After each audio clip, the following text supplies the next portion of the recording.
Yo, what is going on, everyone? My name is Nick, or the Notorious Fantasy, and in today's video, we're going to be discussing 6 running backs that will win fantasy football leagues in 2023. 6 league-winning running backs. But before we can get on into these running backs, I would like to ask that if you guys are new to the channel and you do end up enjoying today's video, that you please make sure to hit that subscribe button down below. While you're down there, whether you are new to the channel or not, please make sure that you do leave a like on today's video. It would help me out a ton. If you want to follow me on Twitter, please do so at NotoriousFantasy. And leave down below in the comments if you could have one league winner, one guy to plant your metaphorical flag on at the running back position. Let me know who it is. So without further ado, let's get into my 6 running backs that will win leagues in 2023 fantasy football. We begin with my first league-winning running back of 2023 fantasy football, and that is 9-inch Nicholas Chubb of the Cleveland Browns, current underdog ADP running back 4 at pick 12.2. Now, despite the fact that last season for the Browns was basically a tale of 2 different seasons,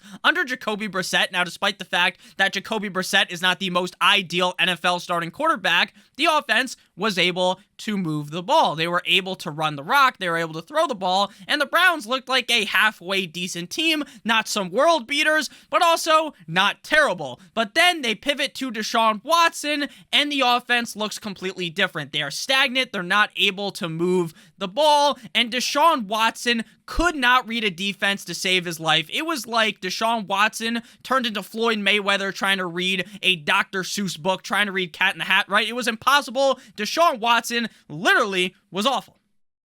We've seen Deshaun Watson as a rookie, him progress through the NFL, and that was the worst I've ever seen him look. And again, despite the tale of 2 seasons, a topsy-turvy season for the Browns, Nick Chubb was the RB6 in PPR and the running back 7 in PPR points per game. He played in all 17 games last season, totaling over 300 in carries, with 302 carries, 17.8 per game, ranking 3rd, 1,525 rushing yards, 89.7 per game, number 3, though his receiving upside, his receiving value wasn't really there last season. 37 targets, 2.2 per game, number 31, 27 receptions, 1.6 per game, number 33, and 239 receiving yards, 14.1 per game, number 24, though he made up for the low receiving volume with 13 total touchdowns, ranking 3rd at running back. One of the biggest changes in this offense, not including the fact that I think Deshaun Watson is going to go from a flaming pile of dog shit to a competent NFL quarterback,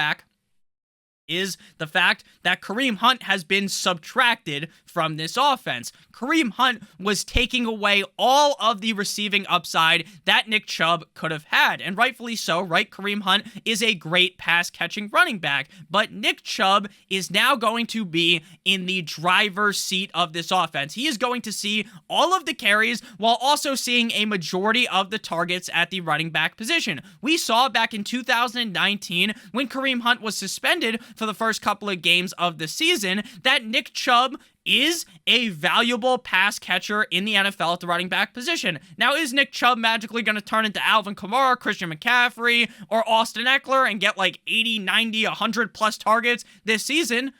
Fuck no, baby. But he doesn't have to.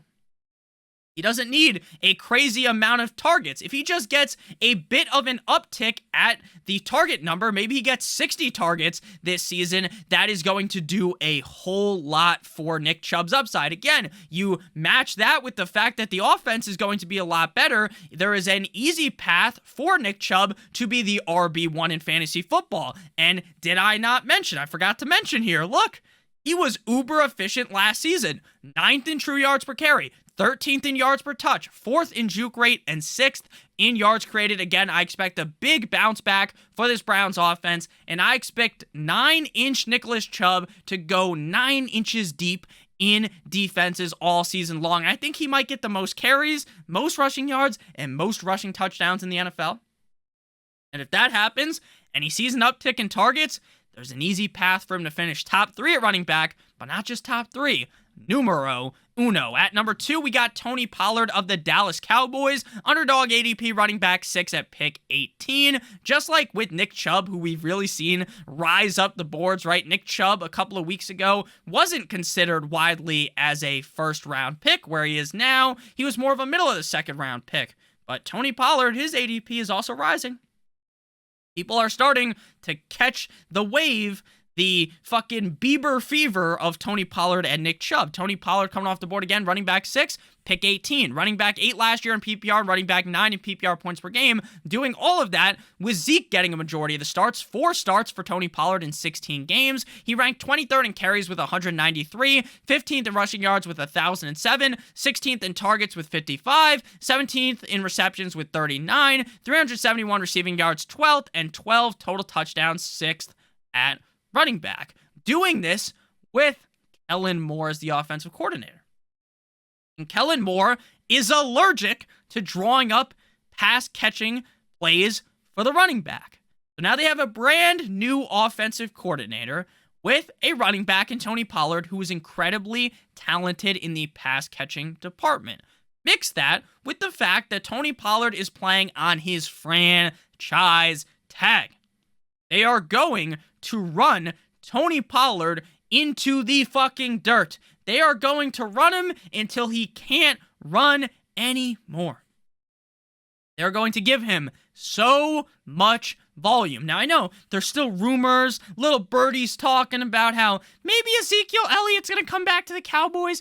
If Zeke comes back to the Cowboys, it's not really going to impact my opinion on Tony Pollard as well at all, if I'm being honest with you.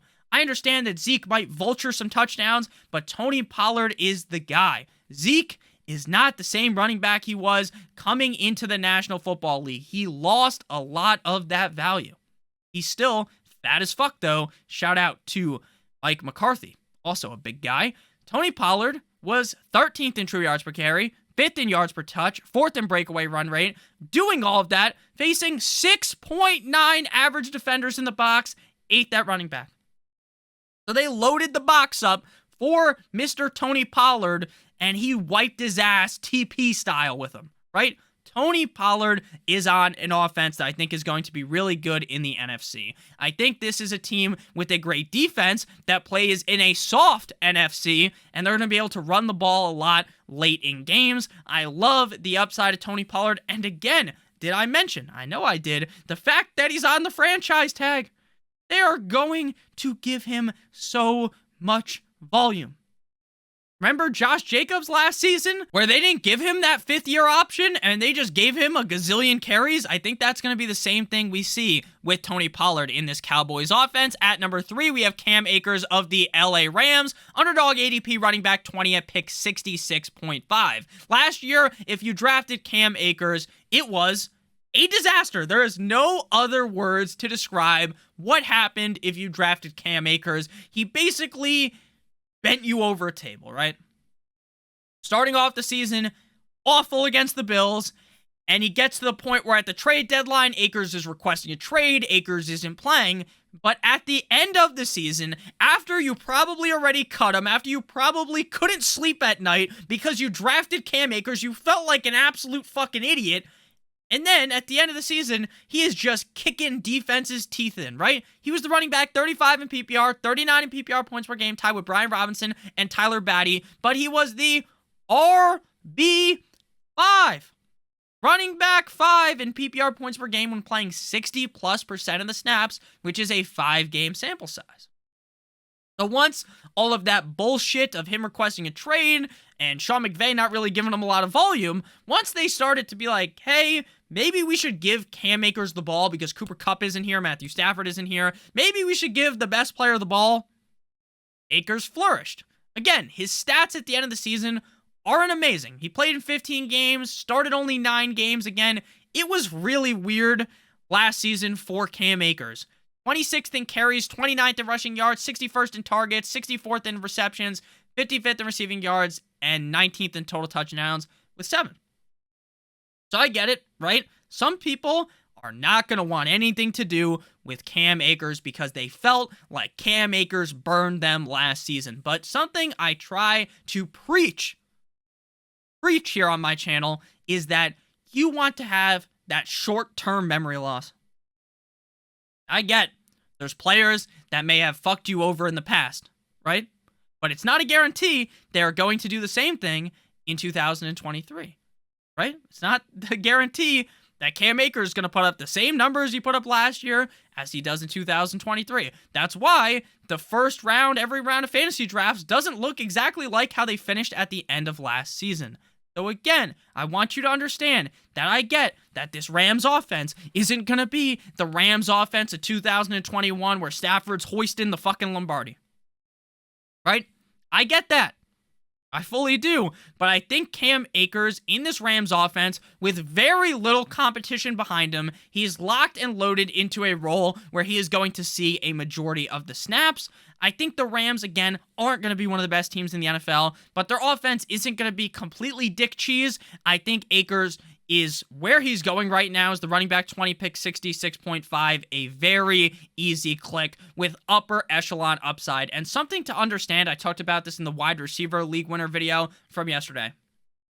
To be a league winner, when you're getting drafted, where Chubb and Pollard get drafted, you really need to put up a top 3 season, maybe finish as the RB1. But where Akers is coming off the board as the RB20, if he finishes a bunch of games as a top 12 running back and has these huge games towards the end of the season, then he would be considered a league winner again. I really do think he has top 12 upside, and I'm very excited about what Cam Akers could do this season, given a whole year of having an actually good workload, not just towards the end of the season, right, where he played 5 games with 60+% of the snaps before we pivot to running back 4, 5, and 6 with league-winning upside, my other league-winning running backs. I would like to give you guys a quick word for our friends and our sponsor over at Underdog Fantasy. Underdog Fantasy is the best place to play fantasy football best ball this summer. If you don't know what best ball is, it's the best part about fantasy football. It's the draft, and that's it. There's no waivers, no trades, no in-season management. At the end of every single week, the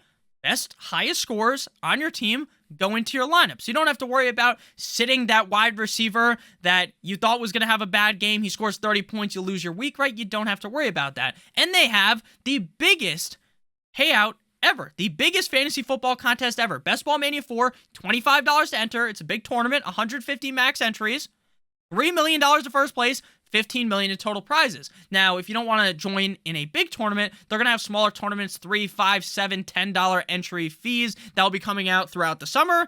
They also have sit and goes, which is basically like a regular fantasy football league. Again, there's no in-season management, no trades, no waiver wire, but you draft your team with 12 other people, 11 other people, you're one of them, so 12 people, with as low buy-in as $3, and the top 2 places make money. So if this sounds fun to you, make sure you use promo code Notorious for a first match deposit bonus of up to $100. You deposit $100, you get additional $100, $50, additional $50, $25, and additional $25. And I will be live this Sunday for 10 to 12 hours doing a draft-a-palooza of sorts on Underdog. So make sure you hop in there if you want to draft with me. Moving now to the number 4 league-winning running back, David Montgomery of the Detroit Lions. Underdog ADP running back 23 at pick 77.2. Now I know I have talked very highly about Jahmyr Gibbs on this channel. I have Jahmyr Gibbs ranked as my running back number 12, right? I love the upside he possesses in this Lions offense. But there is also a reality, right? You simulate the season where maybe Jahmyr Gibbs in his rookie year struggles to get carries, struggles to get goal line work because of David Montgomery. And I also don't think that Jahmyr Gibbs has to be a bust, has to suck donkey cock for David Montgomery to be successful.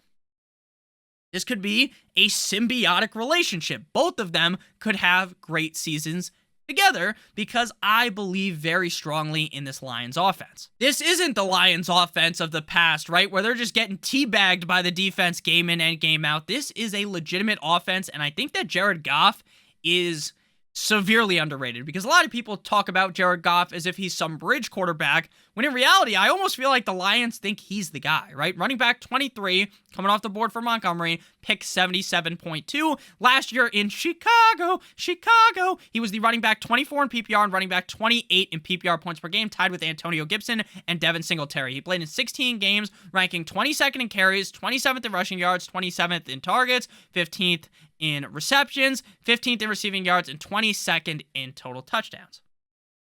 Now, I understand that while David Montgomery is actually a pretty solid pass-catching running back, a majority of the pass catching work at running back is going to go to Jahmyr Gibbs. 100%, that's what Jahmyr Gibbs' bread and butter is. But when they get to the goal line, scoring touchdowns, I don't think Gibbs is coming in when you're on the 2-yard line. I think David Montgomery, the fucking wrecking ball, when you're knocking on the door, is going to come into the game. Even if Jahmyr Gibbs ran 99 yards, stiff-arming some poor bastard into Middle Earth, juking some guys out of their shoes, right? Montgomery still going to come in on the 1-yard line. It's like Jamal Williams last season. Now, I'm not claiming that Montgomery is going to score the most amount of touchdowns, one of the most amount of touchdowns in the NFL, like Jamal Williams did last season. But what I'm saying is this is an offense where we know they want to use a goal line back, and Jahmyr Gibbs isn't that guy. And I think David Montgomery is going to be seeing more carries weekly than Jamal Williams did last season. This is a recipe for success. Sugar, spice, and everything nice for David Montgomery to have a great season. And again, Jahmyr Gibbs doesn't have to have this catastrophic rookie season for Montgomery to have a great season. Montgomery 9th in juke rate, 8th in evaded tackles, doing so with the Bears offensive line that had the 50th ranked run blocking rating for David Montgomery. So I'm a big fan of Montgomery, always have been ever since the days in Chicago. I'm a big fan of this Lions offense and where Montgomery is coming off of the board. I genuinely think that if everything goes right, he has top 12 upside. If something happened to Gibbs, knock on wood, we don't root for injuries. Obviously, I'm a big fan of Jahmyr Gibbs. Then Montgomery really could be every single week ranked in the top 12. Without a doubt in my mind. I'm a huge fan of Montgomery, this whole Lions offense. Next up at number 5, we have James Cook of the Buffalo Bills, underdog ADP running back 28 at pick 85.1. Cook, there were a lot of reports early on that James Cook is by far and away the top back according to Joe Busialaga of The Athletic. He also stated that Cook seems destined, manifest destiny here, for at least over half of the offensive snaps this season if he continues his level of play. And in week 1 of the preseason, he looked good. Now, he wasn't given 30,000 carries. It's the preseason. They don't want to roll James Cook out there if he's the starting back and risk injury. Makes perfect sense, right? You don't want James Cook going out there and hurting his leg or something in a preseason game. Cook gets 4 carries against the Colts for 20 yards and a touchdown. He looked good. He passed the eye test for me. You add this to the fact that there's a lot of buzz out of training camp about James Cook. You add this to the fact that Damian Harris appears to be banged up and maybe it could impact the start of the season. James Cook has carved a nice role into this offense. And I get there are negative things to say about James Cook. Why did James Cook not take over from Devin Singletary last season? That was a question mark that I have, because while I was a Devin Singletary fan going into last season, Devin Singletary was terrible. Devin Singletary was awful. But James Cook couldn't take over. But I really do think that given the running backs on this team and Latavius Murray, Damian Harris, and James Cook is clearly the best back. He was really efficient last season. The stats, again, were nothing to be amazed about. They were actually kind of bad when you think about things, right? Considering Devin Singletary was the guy above him. 48th in carries, 38th in rushing yards, 38th in targets, 42nd in receptions, 37th in receiving yards, 47th in total touchdowns with 3. But he was 2nd in true yards per carry, 3rd in yards per touch, and 1st in breakaway run rate. This guy is great. Tony the Tiger style. They're great. He's on an offense that is going to be able to move the ball very efficiently. My only worries about James Cook come from the goal line when they're knocking on the door. I don't think James Cook is getting the ball. I think a lot of the time it's going to go to Josh Allen, right? Because he can just jump over the top, torpedo himself into the end zone. They also have Tavius and Damian Harris. But at the end of the day, while he may get cucked out of some goal line opportunities, Cook's a guy that can score from 50 yards out. Cook's a guy that can score from 20 yards out, right? He scored a touchdown in the preseason game. I know Josh Allen isn't the most prolific dump the ball off guy, right? He's not checking the ball down a million times a game. But I think when you have James Cook on your side, you're going to start to do that, right? in the past, for Josh Allen, he never really had these great pass-catching running backs around him. He just hadn't. I think the addition of James Cook is going to help this offense out a ton. I think they truly believe in him. They got rid of Devin Singletary.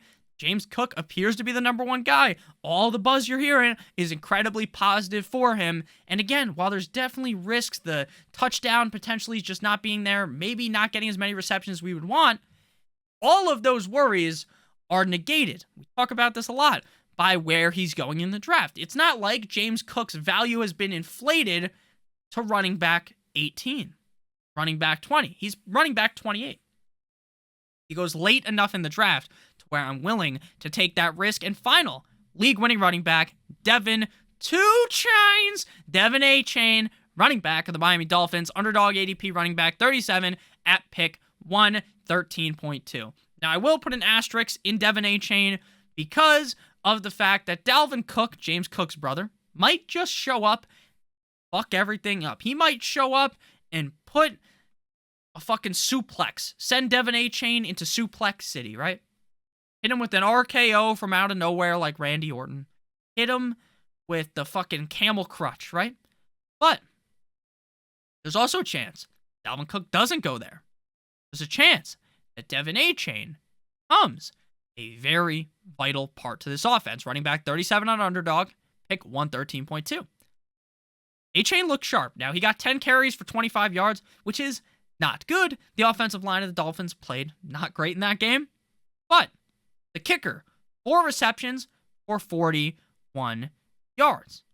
Mostert, Jeff Wilson, both decent pass catchers. Definitely not terrible, right? They don't have Derrick Henry hands, right? But the Dolphins drafted Achane for a reason. This guy has 99th percentile 40-yard dash with a 4.32. His player profiler speed score was 88th percentile. I read this a couple of months ago.